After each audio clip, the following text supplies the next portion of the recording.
Welcome to Living from the Inside Out with Holly Wade. Living from the Inside Out is about living fully, guided from your inside. Holly shares the wisdom of how your mind, body, and spirit are truly connected and that you deep down know your own answers.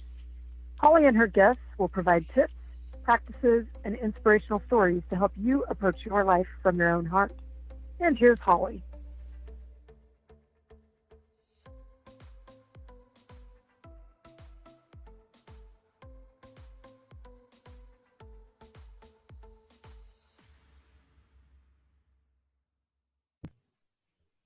Hi, everyone. I am Holly Wade, your host for Living from the Inside Out. And on this week's episode, I am thrilled to have Carol Davies. I've been exposed to her work and watching and paying attention to her through her own show on Global Voice Radio, through a book that we both get to be a part of, and just through her wisdom on Facebook. And let me tell you, this is a woman with wisdom. So Carol, thank you so much for joining us today. And would you please tell us a little bit about you and what you do? Certainly. Well, thank you so much for inviting me today, Holly, because I've had the pleasure of working with you, as you say, on couple of different projects, and it's just so exciting to be able to tell a little bit about what I do as well. I am known as the Passion Motivator because I went into coaching about 10 years ago, and before that I had worked in a large international organization, which actually was the United Nations, for over 22 years. Oh, wow. And I liked working there, but I got a chance to leave early. And members of my family were not well. I was based in Geneva, Switzerland for quite a few years. So I found that I was getting anxious about what was happening, on the other side of the ocean, more or less. And I have a twin sister who I also deeply miss as well, but she was holding the fort with, a lot of these problems in the family. And I just finally thought, it's time to go back. So that happened about then. But before that, I knew I'd be getting to a point that I'd be leaving in 2 or 3 years. And I thought, well, what do I want to do with myself? So I did training to become a coach before I left my full-time job. And I did that in the evenings. Because of the time difference, I was able to do it by teleseminar. Wow. And that took about 1.5 years through an excellent organization called the Coach U or Coach University. And it's a fantastic training facility. There's many others too. So I got that and I had that. So then I came back and I'm based in London, Ontario, Canada, which is about 100 miles west of Toronto. It's halfway between Detroit and Toronto. Okay. For those of you who can picture that geography. So I came back and I thought, now, what am I going to do? Because starting up as a coach, it was totally new and different because I was going to be on my own.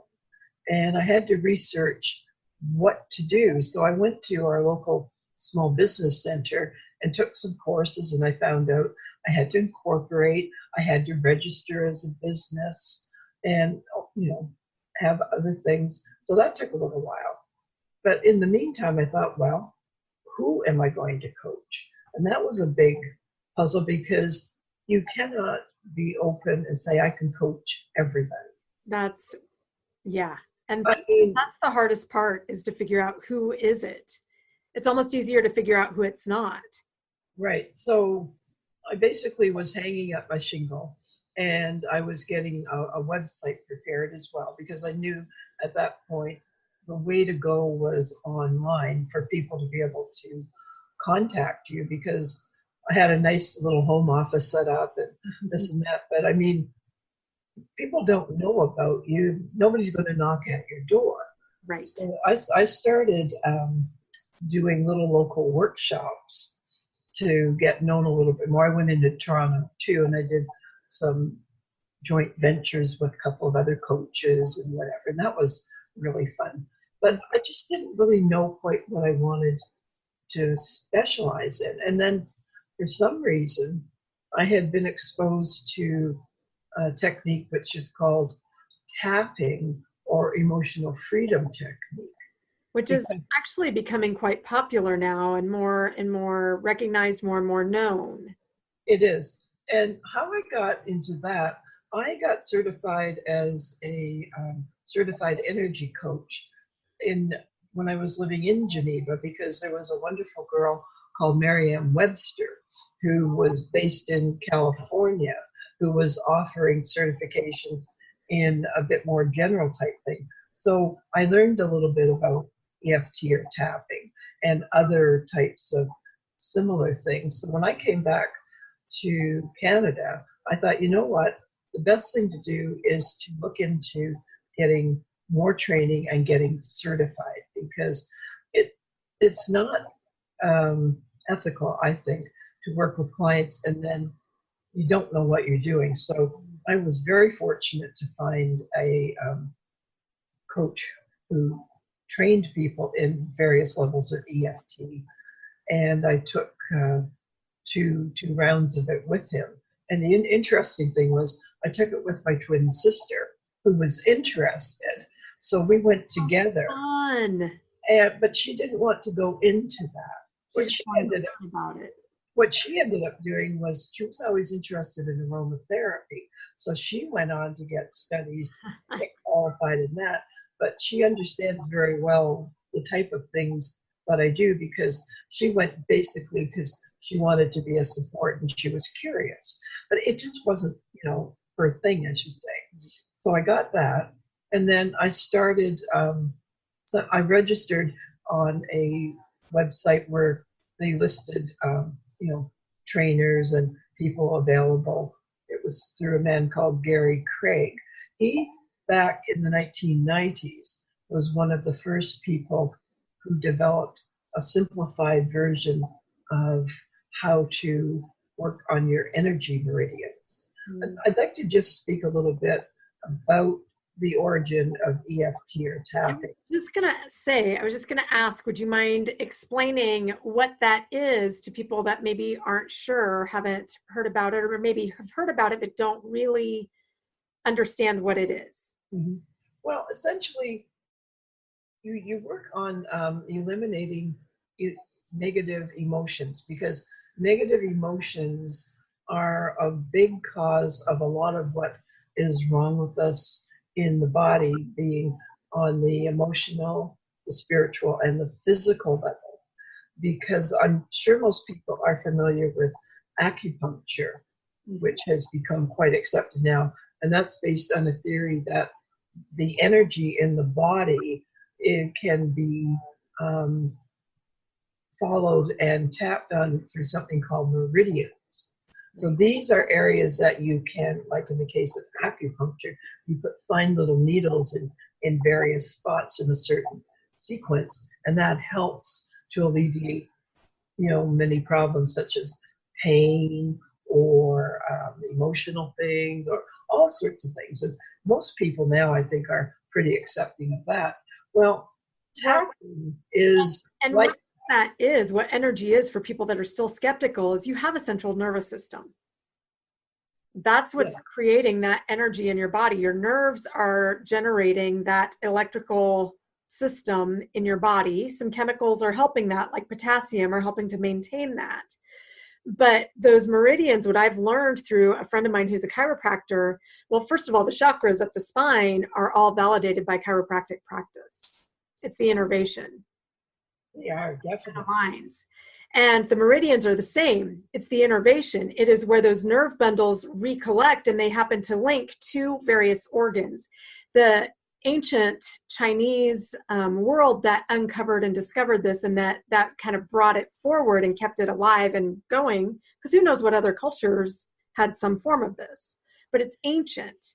And it's lasted for thousands of years, and it's validated now through chiropractic practices and understanding those nerve bundles and where they collect and how they run through the body. So for those of you that are a little more like, I need some tangible stuff, there you go. Just to mention something similar, there is a lot of published research now on the basic beneficial effects of tapping or emotional freedom technique, and a lot of that has been collected through a society. It's called the Association of Comprehensive Energy Psychology, ACEP, and there's a lot of people very, very well known and regarded practitioners and researchers who belong to that. And every week now there's coming out the benefits of tapping for pain relief, for stress relief, for even PTSD, the post-traumatic stress disorder, and many, many other things, self-worth, self-esteem. And we are a world that is in pain and stress and has experienced a lot of trauma. Yes, yes. You see, one of the bases for getting emotional blockages is usually something happens when, let's say, if we're very young, perhaps, you're going along, let's say, mom and dad is around and you're doing something and you do something that's not quite right. And they say all of a sudden, you're not doing that right. That's a stupid way to do it. Let me show you the right way to do it. Let's say you're a 4 or 5-year-old. They're pretty fragile at that point. All of a sudden, the people who you really love and worship are telling you, you're not doing things right. So to get their approval, you maybe do things differently. But there's all that hurt, and there's other things that you internalize in yourself. And then there's many, many other things too, the way that we speak to each other, the way that we're raised, very rigid or whatever. Create patterns that we continue to play out as adults. Yes. So of course it creates that pain because it keeps showing up because it's never been opened up or dealt with. Right. And with children especially, they tend to put that away or try to forget about it because it's too painful and they don't know how to deal with it. Yeah. And then that gets stuffed down. And it's like you say, you might have a problem maybe with, say, authority figures. So if you have a boss that reminds you, say, of a very controlling parent, a mother or a father, and they start telling you, oh, you're not doing this right, or tell you to do this and this, all of a sudden something internal just sort of flares up and you want to go the other way, negative. And then you think to yourself, where is this coming from? And you don't realize until you take the time to maybe examine what we call core beliefs about yourself, that this may have started when you were very, very young. Or it could be even when you're a teenager, for example. Teenagers are pretty, how can I say it? They're pretty sensitive. They're pretty fragile, usually. And things can happen when you're a teenager. Mm. And suddenly someone says, oh, you did that wrong, or, you're never going to amount to anything, or this. And it doesn't matter what age you are. If you take on a negative belief and you don't deal with it and internalize it, it becomes almost part of you. It's not in your DNA exactly, but if there's such a thing as emotional DNA, it's there. And until you're able to maybe work with someone or just get self-aware that something's not right, you have to be open to getting rid of that pain, because it's very unhealthy for the body to live with emotional pain, physical pain, stress, because it keeps levels of things in your body, such as cortisol, which is very, very damaging to organs and nerves, and it can contribute to disease and all sorts of other things. Yeah. So all is fine in the short term because that's what gets us in fight or flight to flee real danger, but we're not in real danger most of the time. That is quite correct. So this, to go back to about tapping, Gary Craig was one of the initial founders of the method as it is now. It was practiced in other ways before. They had a man called Callahan who did something that was like tapping, but it was very, very complicated on many areas of the body, and it took a long time to learn how to do it. So Gary Craig was an engineer, and he's got to be an easier way to do this. So he studied the question, and he came up with a protocol that we use today, and it has changed a little over time. And he got it down to about less than 10 steps, and you can work with someone and learn this yourself, because as we said, it's really good for relaxation, to help you deal with stress, to deal also with, like, if you overeat, you get something setting you off, that you're feeling anxious and you want to eat, you can stop that. So there's so many reasons to learn EFT or tapping. And then he created a website and provided training in the United States, Canada, and many other parts. And many people have become trained in EFT or tapping. And it just is so beneficial. And these days, it's being offered in different languages, not just English, in pretty much every continent. Slowly it's growing as a recognized thing, almost like acupuncture. So the thing to do is, you may not know exactly where the energy blockage is in the body, but there are about 7 or 8 spots on the body that you tap on, and you diagnose what the problem is and say sort of what you're working on. And then you just tap lightly on these different areas of the upper body while saying positive affirmations or diagnosing the problem. And then you go through it a few times, and in many cases, the problem will be lessened a lot. And, you can leave it for a while and then go back to things. It's rare if you've got a very serious, deep-rooted problem that doing 2 or 3 rounds of tapping is going to clear it. You may have to work with a practitioner or, put a little bit of work in.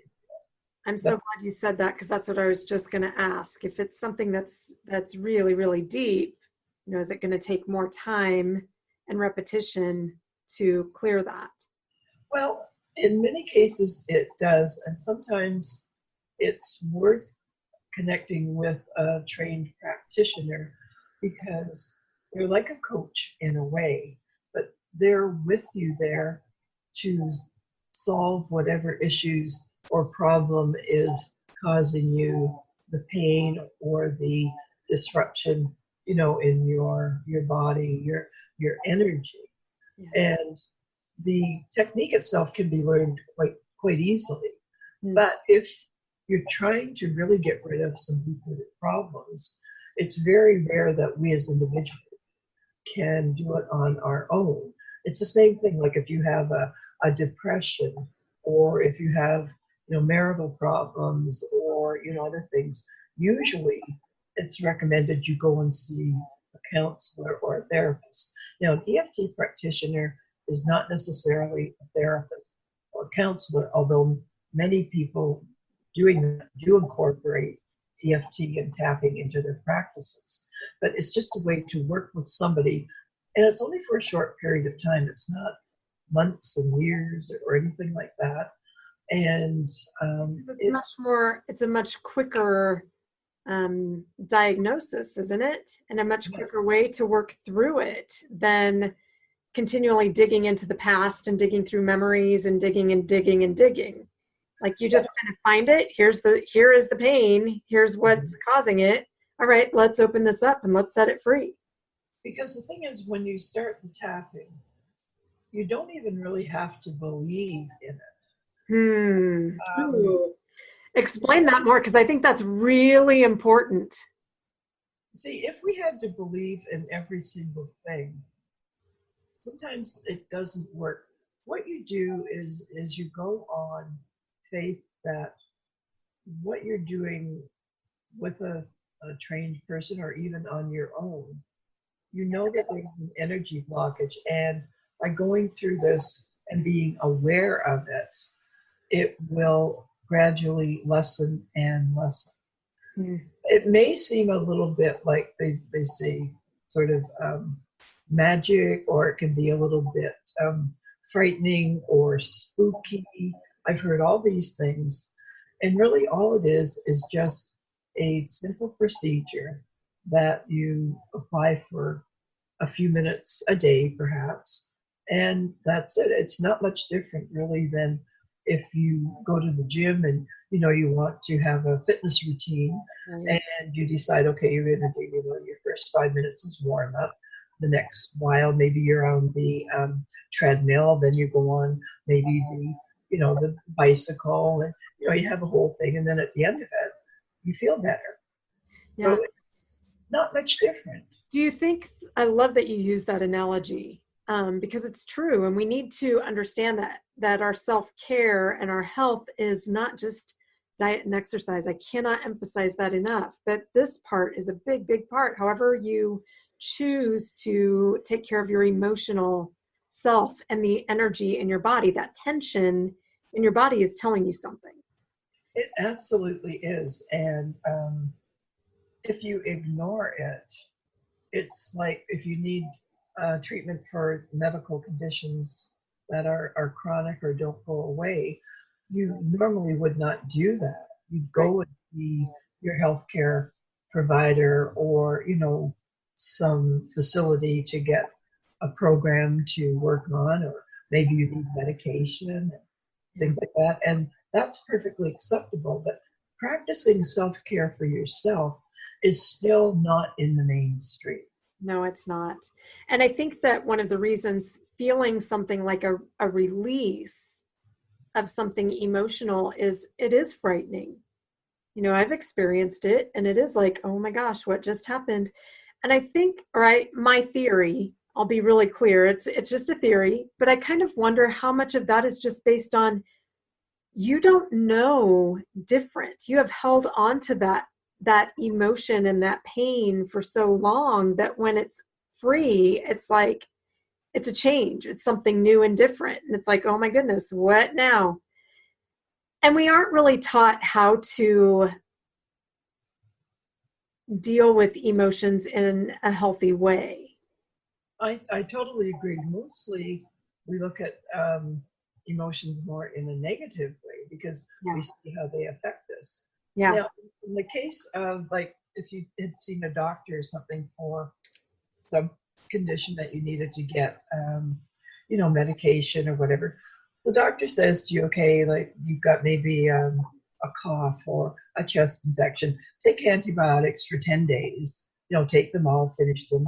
And then very frequently at the end of that time, the condition is cleared up. Do you know how that works? No. Don't you take that on faith? It's not really so much different. That is beautiful and brilliant.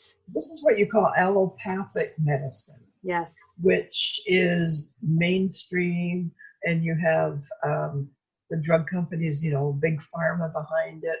Everybody's taught to think that's the way it is. But if you have the other side, which we're talking about,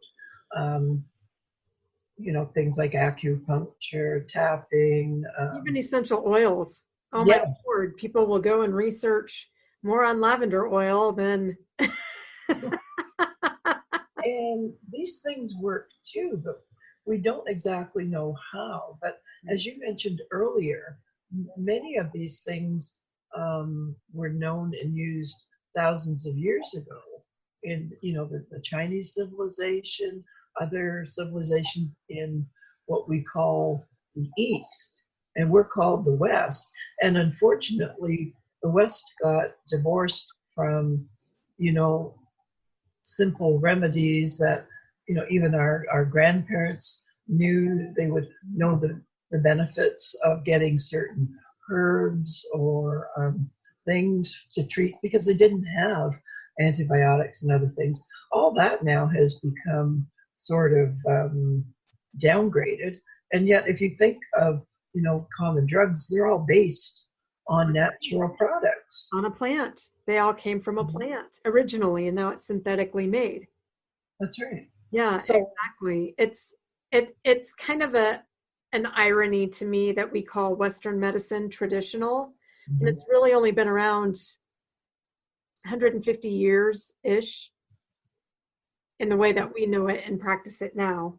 Yes. I mean, and there Because, I would not be here without Western medicine, and I would not be here had I not done all of the holistic, the naturopathic, the more the more ancient practices. So it depends on, your belief system, if you're open to certain ways of treating other than, say, traditional medical care that we're used to now. But it is very, very interesting that it's gaining more acceptance by many traditional doctors too. Yeah. Now, myself, when I was first starting out in my first 2-3 years doing EFT and coaching, I was contacted by actually a doctor's practice to come on as one of their consultants, because the doctor there believed in the efficacy of tapping or EFT. So for a short while, I was with them as a part of their team and seeing people. And I was just absolutely amazed, because I thought, here we are, still it's a bit of a mystery, and yet this lady doctor was open and accepting of this. And it really gave me a whole different way of looking at what I was doing and the value of it. Let me ask you a personal question, and you can always opt out. I'm curious as to, because I really do feel like, for whatever reason, we are led to the modalities and our work when we are called into this. And knowing you in the way that I do,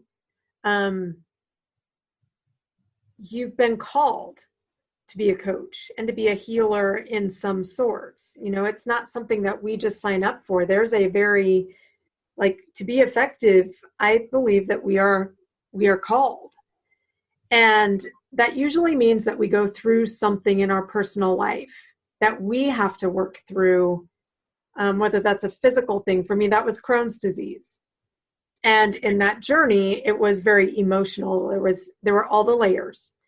But there's usually some kind of, whether it's I got through back pain, I uncovered my self-worth as a result of this. And we sometimes don't even know until we get to the other side what that lesson was. But I'm curious to know what that was for you. Well, I think for myself, it was based on a feeling of separation and isolation. Sure. And I had low self-worth for quite a long time. And it really started when I separated from my twin. We were together till we were about age 25, living in the same city, able to get together, see each other very, very frequently. And then I had to go away geographically or a job, because there wasn't anything in the area where I was, because I had trained to be a librarian. And it just wasn't much, in that local area. So I went there, and then I went to one city, and then I went to another one, and then maybe years later I went overseas. But I never realized before that I had never had the chance to see myself as a separate person. I was always one of two. I always had support. And it took me years to find my own balance and my own way. And it's nothing that my parents or family did. It was just, I was with her from the beginning in the womb, and then for another, how many years? Yeah. And we That could was all you knew. You didn't know any different, ever. Yeah. So I didn't know what it was like to be a separate person. And I think it's that gave me the understanding and empathy to understand other people's pain, to how to find their way. Because there are very few people who actually are twins. So it is a bit of a rare thing, but it just, I started seeing that was really the root of the problem. And then when I saw that, it got easier. So I would say that was back in the late 80s or so. And I did a lot of personal self-development work and all sorts of other things. And I finally started knowing who I was. Mm. And that was really, exciting. Yeah. Yeah. And it's fun when we step into, wow, I am kind of a neat person. I do have all these really amazing experiences, and I do have something to offer. And being, I didn't have a lot of faith in myself, being able to do things on my own. That took a long time to get that. So it was like self-confidence. Yeah. Not that I wasn't an intelligent or capable person. I just didn't see myself. Yeah. Which is common for all of us as humans, regardless of what the story is in our growing up, in our whatever the case may be. I think it's a little bit of when we become a young adult and we get to suddenly explore that. We have to explore those identities that we gained in growing up, and we have to learn some skills and learn some confidence and learn just a lot of things. I think that's the fact that you're a twin makes that a different story, but yet we can all relate to that. Just not knowing ourselves really, maybe in a different light. I do agree. And it was sort of, once I realized that, it was like a light bulb went off. And I realized that in, various jobs that I had been in and that, I had always been sort of a natural support and a coach to other people, because I was the one that people would come to if they had problems and they wanted to discuss things or get another perspective, or, I was a middle manager and I would help people on my team. Sometimes they wanted to get another job, so we'd help them with their resume, or we had personnel evaluations to fill in and this and that. So I really was good at that and I liked it. So that's when I started thinking, well, when I eventually go, into the outside world, what can I do? And coaching came up. That's awesome. So let's help our listeners maybe dive into this a little bit. And I think one thing that is common, that can maybe be a common or a relatable issue, would be feeling stressed out about money, about income. So can you dive into that a little bit? Yes. Well, I'll do it as though you were a first-time client.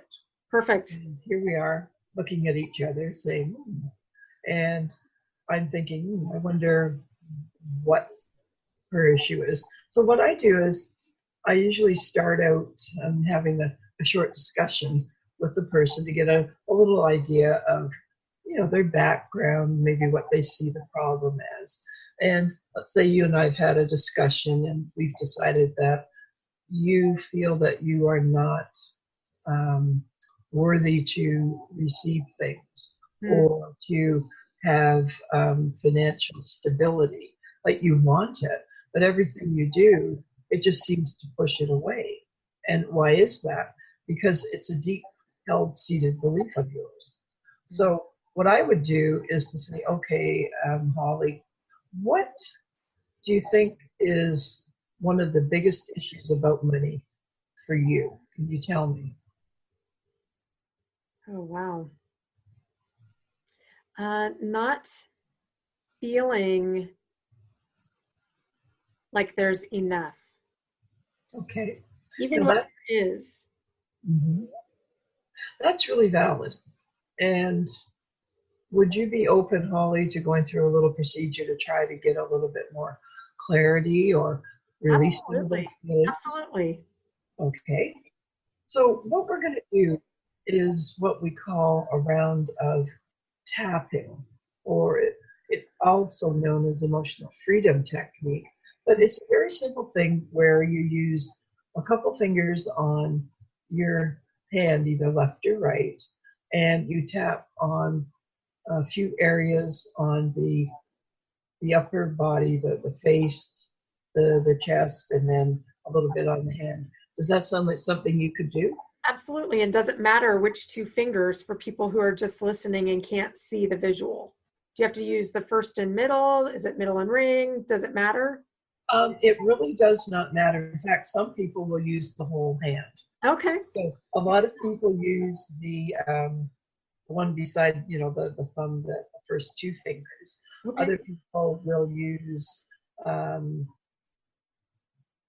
the outer two. It all depends, where you are. And you do that, and we'll go through it in a second. And you tap on the top of the head, above the eyebrow, and beside the eye, and then under your nose, and under your chin, like between your lips and the bottom of the chin there. Where there's that And little then, crevice kind of point yes. where it dips And in then, a little bit. yeah. And then you also tap on your upper chest. Ah, And by the clavicle. and sometimes you can use both hands or one. And then sometimes people will take their hand into a little fist and just sort of tap in the middle right there. And then the hand you were tapping with, you tap under your arm. Like the hand you're tapping with goes under the opposite arm, and you tap under there for a little bit. And then at the tricep.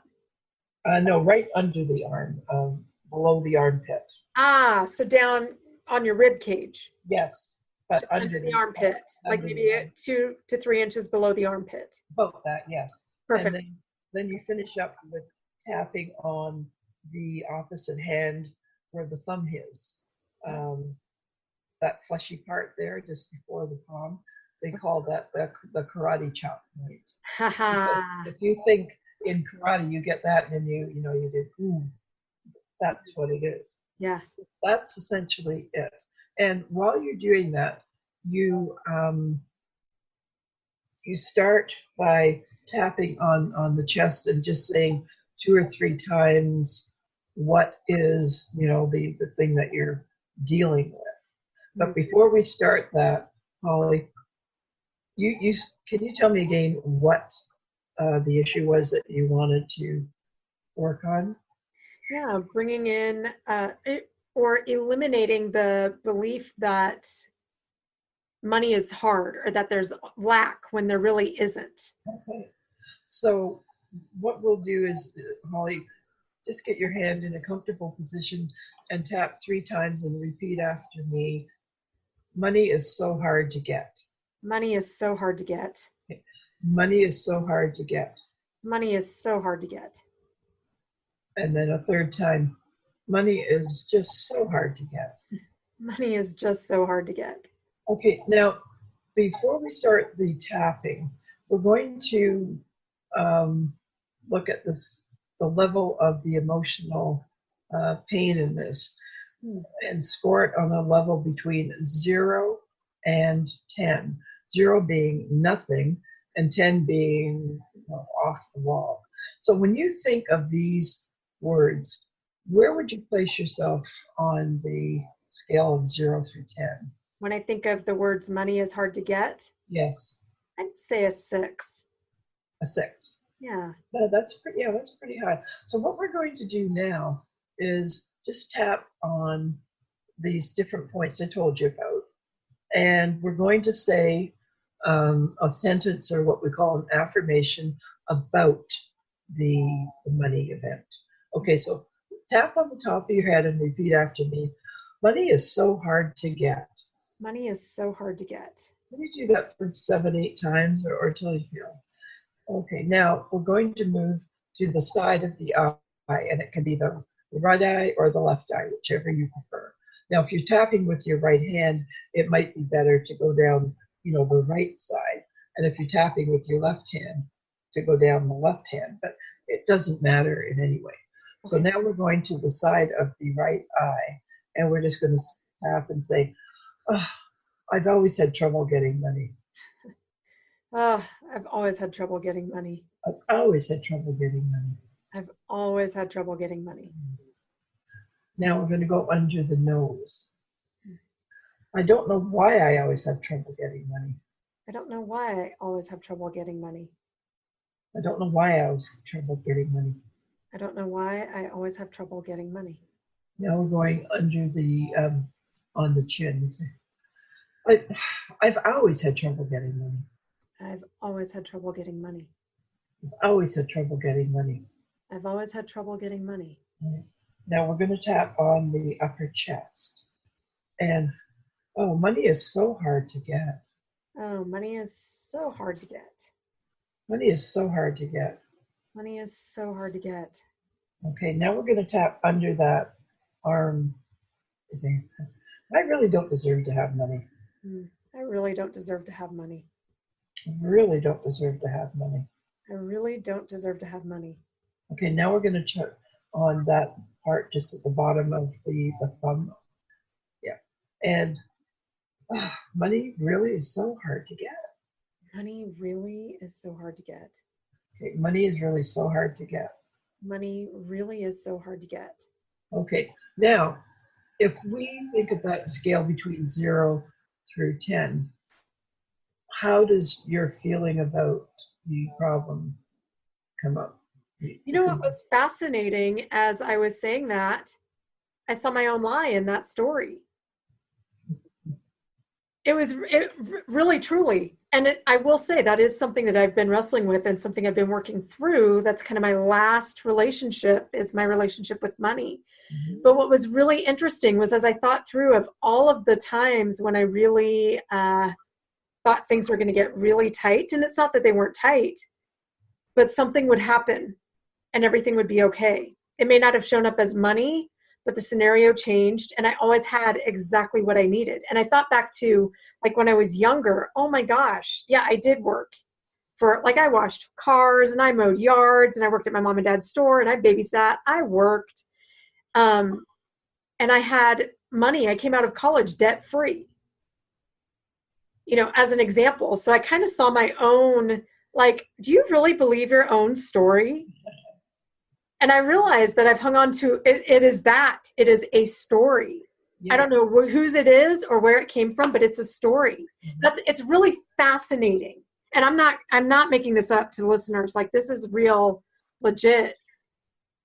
Like, I don't know what to say. I would say that your self-knowledge that has just popped up is one of the things that happens with tapping. It's come to you pretty quickly. Sometimes you have to go through and tap on this, saying similar things like this a number of times before you can get your comfort level like you were before at a 6. That sounds to me like it's probably lower than that now. Yeah, it's dropped way down, closer to 0 if you can. And in this case, this may be an issue that is much less of an issue for you now. You'll have to wait and see things. So just by doing that, you have learned a very simple, direct technique that you can do anytime you're feeling nervous about money or any other sort of unsettling emotion. So rather than saying the negative, would you then affirm with something more positive, like money flows easy to me. I'm very open, and I'm open to receive. Thank you for the abundance, or whatever the case may be. Yeah, that normally what you do is you start with sort of like the negative of the aspect or issue. And then if it isn't, resolved, in most cases it isn't, then you start going through another round of tapping, saying positive things while tapping, like what you said, I'm open to receive money. It's not wrong to have money. I deserve to have money. Everyone else has it. I deserve it. And things like this as you go through tapping in that sequence. And then at the end of, say, the first positive one, check with yourself on the scale of 0 through 10. Is that number coming down? If it is, this is good. If it's going up, this is not good. But that's another thing. You might need some help. And that could mean that you're really not ready to let go of an issue like that. And it is not the easiest thing to be honest with yourself about what are the basic issues affecting you, because we're all so good at putting on masks. And when someone says to you, how are you? And everybody says, I'm fine. And inside you could be, crying or this, that, and the other. And it takes a lot of self-awareness and courage to look at yourself. Yeah. So I'm curious, as we're hitting these meridians, what do these meridians link to, and what is that doing to shift that in us? I mean, I know that it's just because this is the nerd in me. It's like, this is fascinating. Well, what it's doing is the areas that we are touching on are in if you think of, the big meridian system in acupuncture, the areas that we're touching on are very basic ones that are linked to a lot of the major organs, like you mentioned before. And as you tap on that, it evens out the energy. It sort of breaks up the blockage a little bit. It mightn't do it completely the first few times, but it's starting to lessen the blockage, so the energy starts flowing more smoothly through you, which is how it needs to be. And once it gets flowing well, then that issue or problem is not going to affect you the same. Gotcha. That's fascinating. And I can't prove it, but that's where you have to take it, as I said before, on faith. Yeah. Well, and if you don't want to, well, then that's fine too. But it's just amazing how it works. I mean, look at the insight you have. That's what I was just going to point out. And I mean, that was a real life scenario for me too. And going, okay, I'd like some consistent clients, and not feeling like I need to give up or, any of that, but just, okay, what do I need to do different? And it was just a really interesting, like the pictures coming to my brain about different things that I'd done in the past and moments in life when, it's all been there. Mm-hmm. This is simply a story. Like, don't believe your own lie. Don't believe your own lie. And I can't explain. That's a really great example of what I just experienced that I'd love to share with listeners, in that I think that's one of the things that I've learned in life, because I would cling so tightly to a belief or something. I'd cling to it and thinking that I let go, but not really. And it really is that easy. We think it has to be hard to let go of a habit or let go of a belief or let go of whatever it is that we need to, that's no longer serving us. And it really is that easy. It really is that direct choice to be like, oh, maybe that isn't correct. And I'd just like to say that, let's say you got to the point where that belief was quite minimized, or almost like let go out of you. It opens up, then you've got space that was taking up. So you've got to be careful. What are you going to put in that new open space? Are you going to put some more negativity into it, or maybe reprogram yourself to start acting in a more positive way, maybe around the issue of money. Right. You've got to be careful about that. I love that you said that, because that's the really important part, is that once we have the realization, we need to do different, and we need to change, and we need to invite in those things that support us. Absolutely. Yeah. Thank you. That was a delight. Is there anything else that our listeners maybe should know or would need to know about EFT or tapping?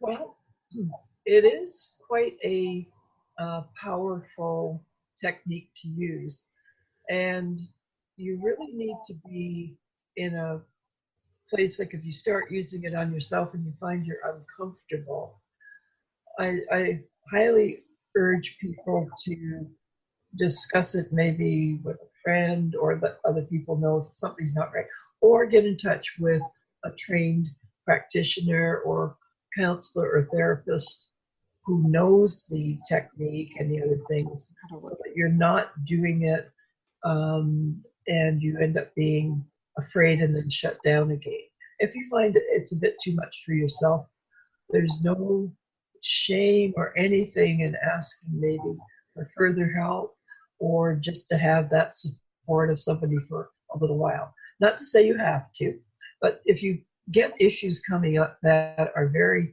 frightening and unsettling, it might be a good idea to get a little extra help. And can people reach out to you for that?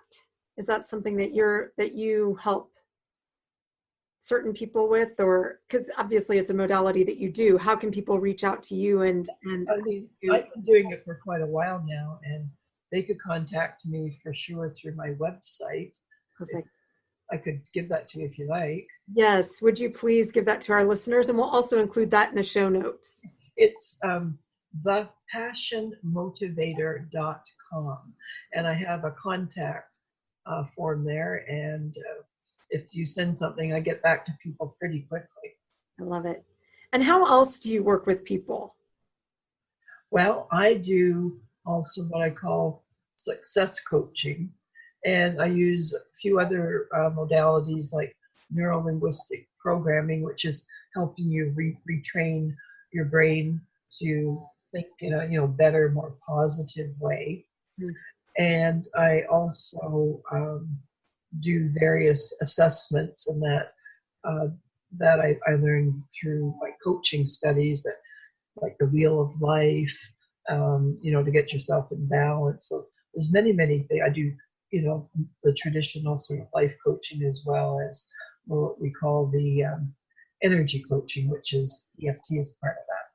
Nice. Love it. Well, thank you so much for joining us today, and thank you so much for sharing a part of what you do, sharing how we can tap to release those emotions, to make our body more vibrant, to make our whole self just more at ease in this life. So once again, thanks for joining today on Living from the Inside Out, and we hope that you'll come back next week. Have a great week, everyone.